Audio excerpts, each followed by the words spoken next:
Hi, everyone, and welcome to Across Genres Creative Writing Week. This is our second night, and tonight we are covering the short story. We're so glad that you're joining us, and I want to remind you that feel free to comment in the comment section, ask questions as we talk. Bridget and I would love to hear from you.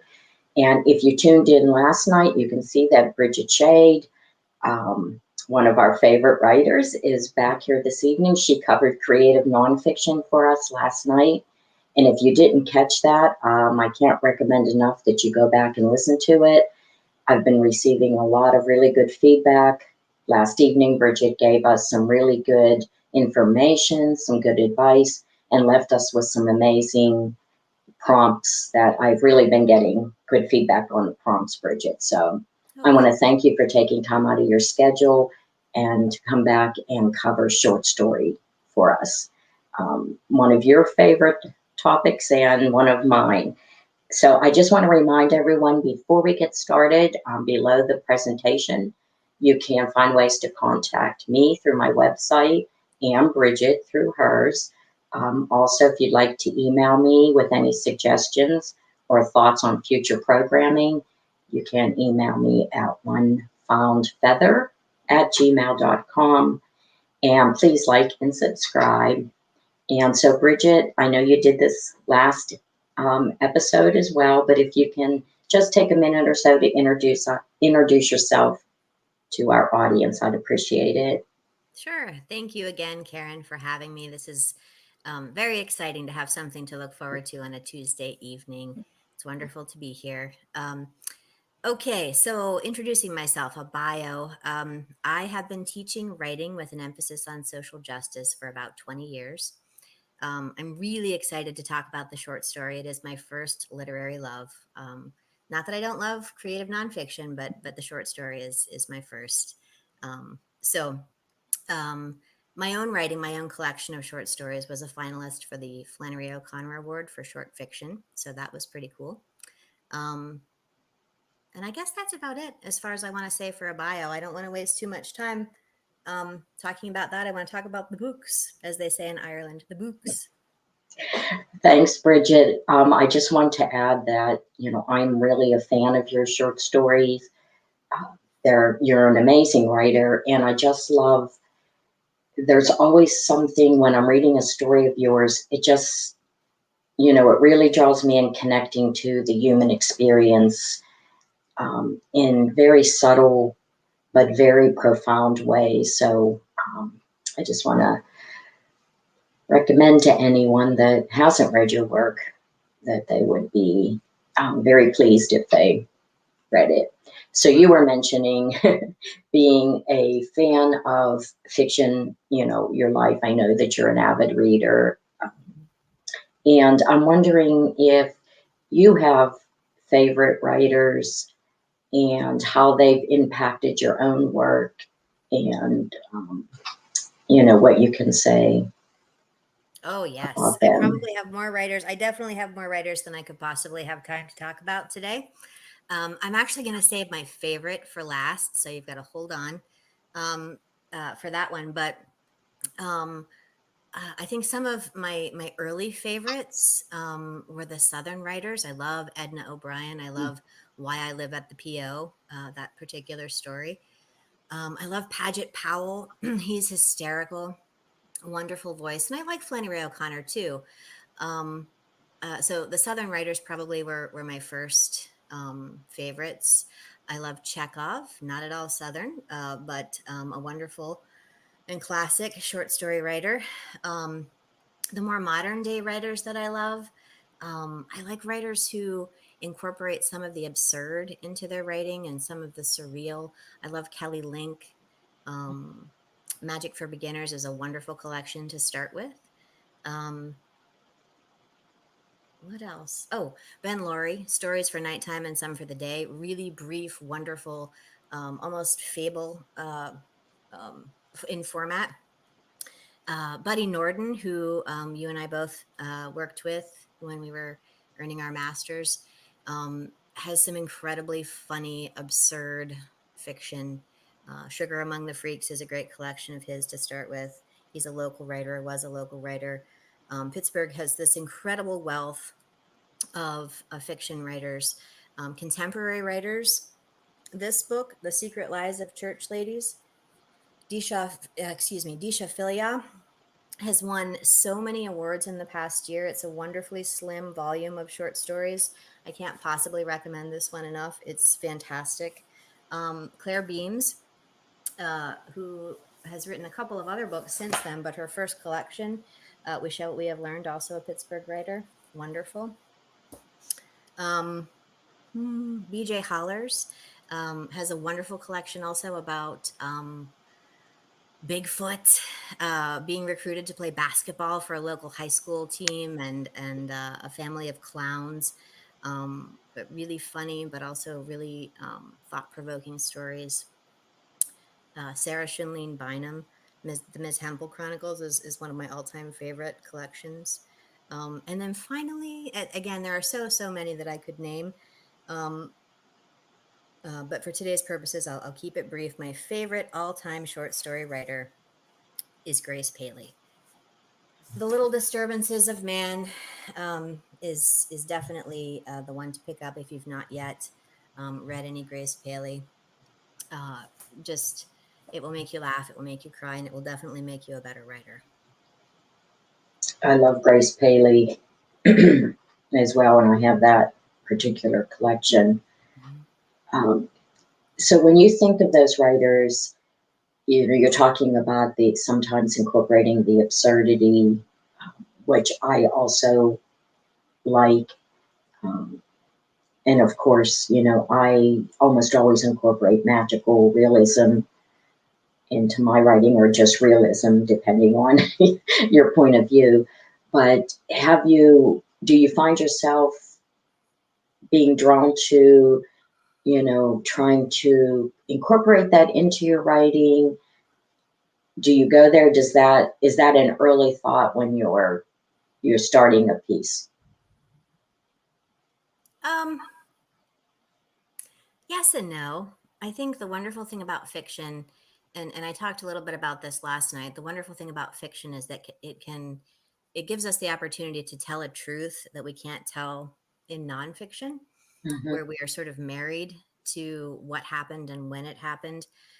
In fiction, we can invent these wild scenarios that allow us to show a more emotional truth. So, for example, in one story that I have written, a boy comes home from school and his father begins to refer to him as Fred, but his name is not Fred. And his father never explains why he's calling him Fred, and he thinks it's a joke, but it isn't, and that's just his name from then on. And so I wouldn't say it's as absurd as a family of clowns or Bigfoot joining a basketball team, but yeah, beginning with sort of an unusual premise, I think, is a great way to enter a story and to think about the what if factor. That's really the question that you pursue as a short story writer. Yeah, those are all good examples. And certainly, when you lead with that, you're grabbing your reader right off the bat, to want to find out a little more about that. When I'm thinking about the short story, of course, the style and the form, the length, I mean, it's just so vast. You can think about the Hemingway 6-word short story all the way up to, again, think of an example of a really long one. I tend to write longer fiction, which does limit like where you can send it, because as we were talking yesterday, to find something in print is more unusual these days, but you're talking about the cost of doing that and space. So I'm wondering if you can talk a little bit about, the form and the structure of short story, and how, as a writer, you can kind of play around with that. You have I feel like there's a lot of room, pretty lot of room to move around and experiment as a writer. Oh, And yeah, I don't know what the current trend, but Yeah. Well, we talked last night about the nonfiction writer borrowing the tools of the fiction writer. And Mhm. in some ways, the fiction writers um, do the same thing, right? So in nonfiction, there's a really big push toward what you might call the hermit crab essay, where you borrow the form of something else in order to tell your story, either something really kind of traditional like a letter, or a quiz, or it assumes a form of some other already established piece of writing. And the same thing happens in fiction, and I think that's very exciting to be able to play around with the shape of it on the page. Um, and yeah, I mean, I think the length of short stories vary, especially if you're writing a collection. Some of them might be 3 pages, some of them might be one paragraph, some of them might be 30 pages. And that variety, I think, is really important and is dictated also by uh, the story that you're trying to tell. Some stories are the world of that story is really interior, and it takes a while to be able to reveal it, and others are more plot driven and are more quickly resolved. I want to take a little break here to encourage anyone listening in live to let us know some of your favorite short story writers, if you have any, and most readers do. I wanted to talk a little bit. You were talking about the collection of stories, and I think, from what I've read, sometimes there does seem to be a theme in a collection, and other times I have a hard time finding a thread that connects all the stories that are in that collection, but maybe there is one. When you're doing your own work and what you find that you like to read and what's common, would you say that most writers are trying to connect stories that they include in a collection?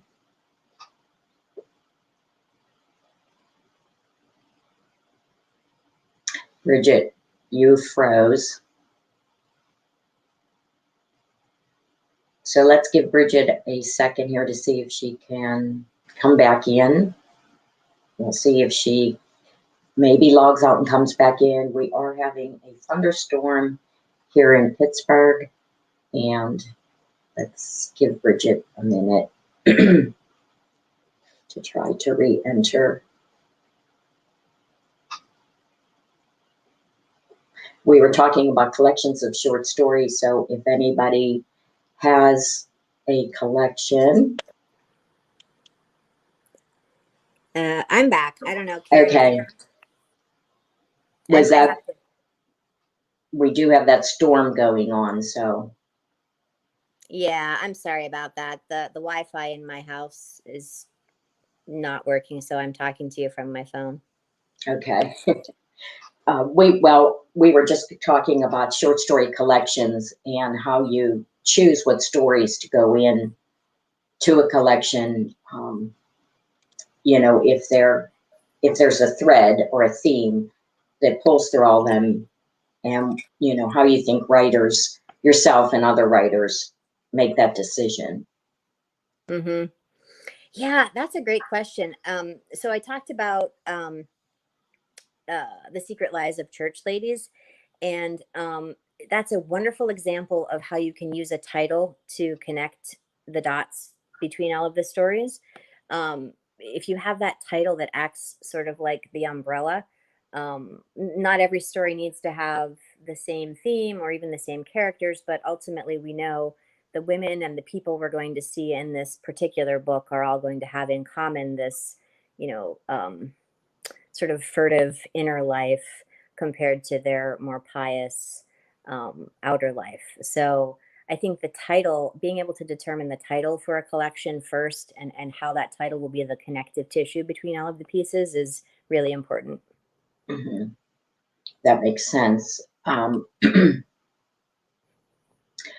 It would, so, I'm thinking you probably have to have a good many stories to put a collection together, because not every story, you may not want to include every story in your collection. So, I couldn't imagine too many writers, or at least not being successful at saying, all right, I need 10 stories for a collection. I'll write 10 stories. and then try to make them fit Mm-hmm. the, you know, so, I think it's interesting, and I've read short story collections where they do reuse some of the same characters throughout the collection, which I find interesting. um, so, it seems like there's a number of ways to go with that. Oh yeah, yeah. Buddy Norden, who I mentioned, uh, did that quite a bit. The book Sugar Among the Freaks, the character Sugar and the accompanying characters, the supporting roles reappear in several stories. Grace Paley does that too. She writes a lot about the same kind of women and their children. Yeah, so sometimes it does recur, and sometimes they don't. I definitely don't think that's a requirement, but it is cool if you're able to do that. Hmm. Can you talk a little bit about, because with the short story collection, when you're writing short stories, it's a little different, obviously, than when you have a particular idea, the plot for a novel, which of course contains a lot of subplots, but how do you, like, where do you get your ideas from? Because you're pulling on a lot more what ifs than, say, maybe when you want to create a novel. And so kind of what kicks off your interest, what attracts you and makes you think like, hey, I want to write a short story about that. Hmm. And I'm guessing it probably comes from different avenues, but Yeah, that's a really good question, and that is a question that many writers, myself included, struggle with. What to write about, and I think part of it is really being observant in the world and being present in your moments.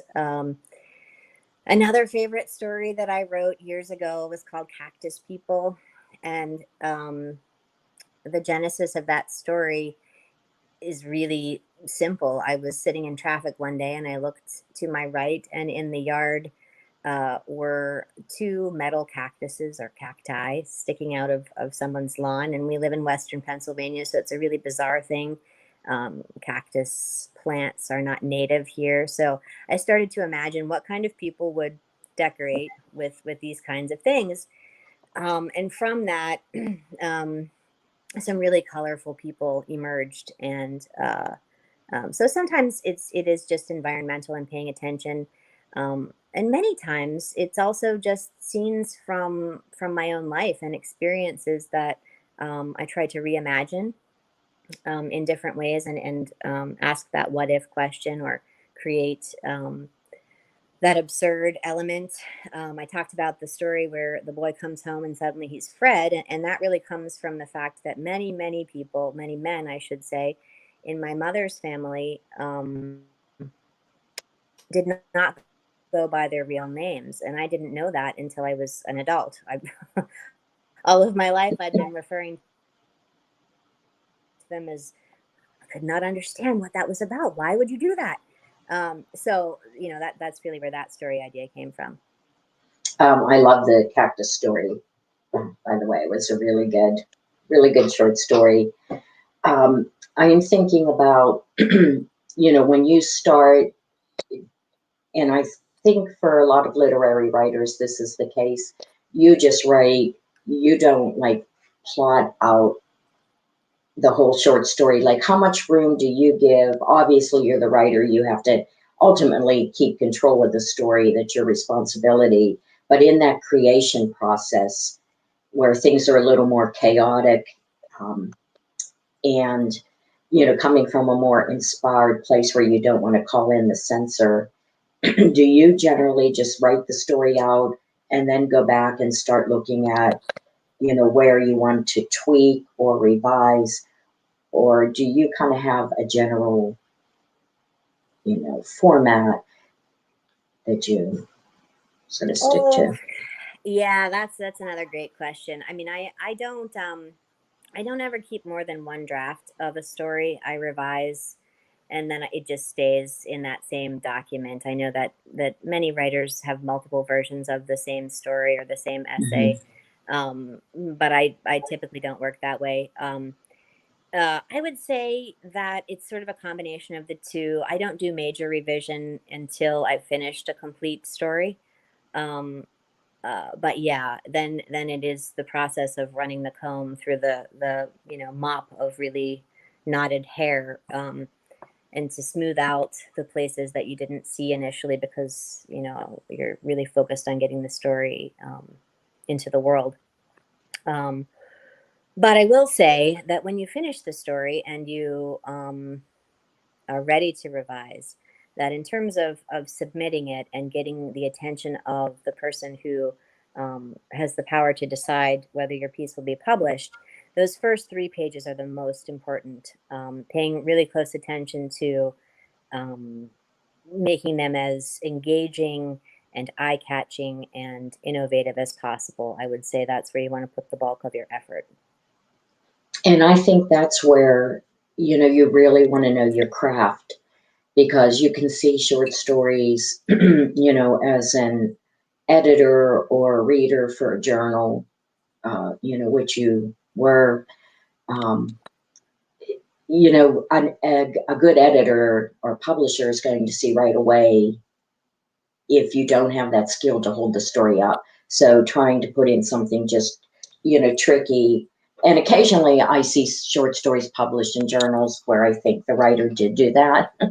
And I wonder, how it got past the editor or the publisher. But really, I think it's important that that you've studied your skill, because you have to carry that whole story, you know, through in a way that fulfills the requirements of a short story. Right, So, absolutely. And I would say there are very few hard and fast rules when it comes to short story writing. I think most writing teachers will tell you that as a new writer, you probably shouldn't embark on multiple points of view in the very beginning. Try to stick to one. But there's certainly lots of precedent to say that that's not necessarily important. Um, the only two hard and fast rules I would say are this: you don't ever want to kill off your main character in the last sentence. Um, the My favorite quote from Grace Paley is this: every person, real or imagined, deserves the open destiny of life. So, um, if somebody has to die, if the character is going to die, you need to kill them off in the beginning. mhm, Um, and then move backwards in time or move around in time, but not in the last sentence. And then he died, the end. yeah, So don't kill off your character in the end. And also in the end, don't tell us that it was a dream. That will make your reader angry. It will make me angry somewhere. I'll know about it. Yeah, you don't want to trick your reader in that way. So those are really the only two hard and fast rules that I would say you want to follow. right. I always think of a story that ends where you want it to go on in your mind. You're imagining it going on.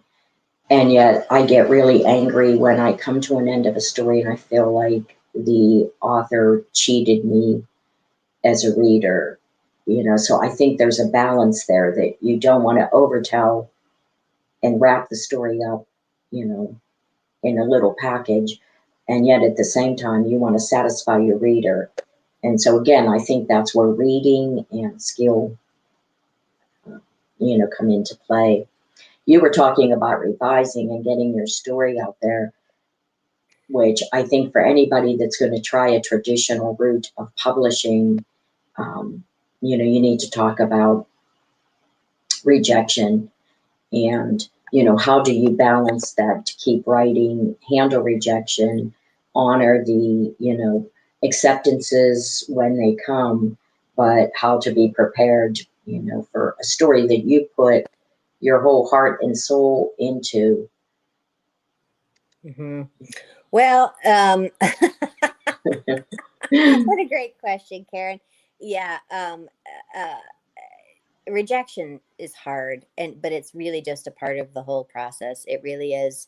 Um, uh, it's helpful, I think, to do a tremendous amount of submitting. If you put um, one story into one journal and all of your hopes into that one effort, you really do risk being sort of leveled by the rejection that is inevitably going to arrive. It's a numbers game always. The more times that you submit, the more chances you have of landing your work in the lap of the person who's going to love it. Writing what is good and what is bad is entirely subjective. There are certain characteristics of successful writing across every single genre, and we talked about some of those last night. When we're able to create a wonderful balance between scene and exposition, when we're able to create tension and release it, when we can resolve things poetically, when we can create sensory detail, all of those things are the components of writing that is successful, no matter who you are or what genre you're writing in. But you know, some people like vampires, some people like zombies, some people like aliens, and some people just like, you know, regular human beings. And so what we write is not always going to appeal to everyone. So you've got to keep that in mind and just send out as much as possible. Do your research. Make sure the places that you're submitting are places that you would be proud to have your work featured in. But keep a list of all of those rejections, because every single one of those, it's like lottery tickets. Eventually your number is going to come up. Good advice. Before we get into you leaving us with prompts, we do have a comment from Susan Anderson, and she's asking, would you introduce the idea of it being a dream in the beginning? Yes, you can do that. Absolutely. I've seen wonderful examples of short stories where there are dream sequences throughout the story, in fact. I'm forgetting the name of the particular story that I'm thinking of, but it features a therapist and her patient, and the patient is talking about her dreams or her lack of them, and that kind of weaves in and out. So absolutely, yes. The only qualifier I offer there is really just the reader is irritated if they've been invested in a story for 30 pages and at the end, oh, and he woke up and realized it was all a dream. That's you know, it's the same thing as killing the character off at the end. So but most certainly dreams are fine, just not tricking the reader, I guess, at the end that way. Right. I think that goes back again to knowing your craft. You know, being a good writer, you can pull off a lot of things when you know your craft and you're a good writer, you're good at it. Another comment we have from Jess Sanders: I agree, submit relentlessly, fix it up again, and ship it out. So, good advice. Just keep getting that story out there. Like you said, the numbers will, you know, your number will eventually come up. So, Bridget, that was, of course, you know, very informative. Thank you for all the information, all the writers that you mentioned, you know, for people that maybe want to dive into short story collections. I'm wondering if you can, before we end here, leave us with some a prompt. You did really got us interested yesterday with your prompts.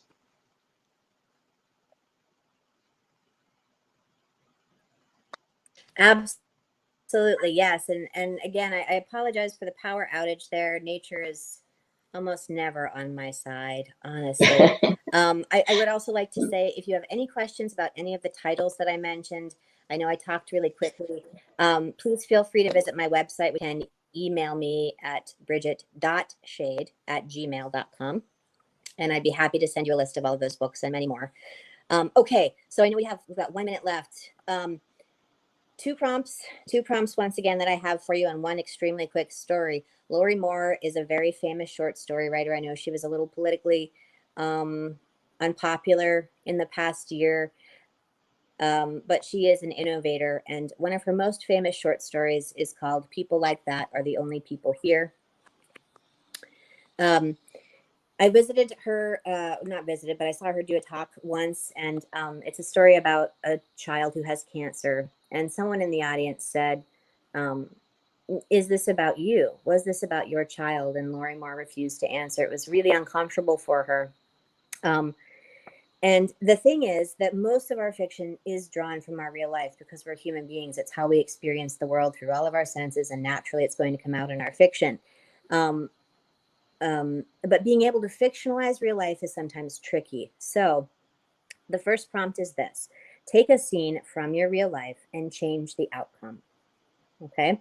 Change the outcome. Make something absurd, exaggerate a detail. Ask yourself, what if this had happened instead? And write that story. The second prompt is this: put two characters in a small or enclosed space and give one of them a secret that she's keeping from the other person, and see what happens. Those are really, really great prompts again, Bridget, that I'm sure many of the viewers will be listening to. So thank you for that. I also want to tell you, we had a comment from Barb Maloney saying, thanks, Karen and Bridget. I learned so much over these past 2 days. So you were really a informative speaker, Bridget. The prompts, wonderful, and all the information and writers that you mentioned, I think, are very beneficial to anyone listening in. So I do want to thank you again for taking your time, and certainly thank you today for working through this thunderstorm we're having and the power outage and the Wi-Fi down. So another Martin, very informative interview. So I hope that if we get to do this again, you'll come back, and hopefully we'll get some feedback. Again, contact Bridget or I through the information below the presentation, or email me at onefoundfeather@gmail.com.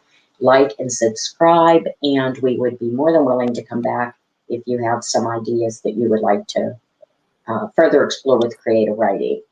So as always, thank you, Bridget. Thank you for being here last night and covering today the short story.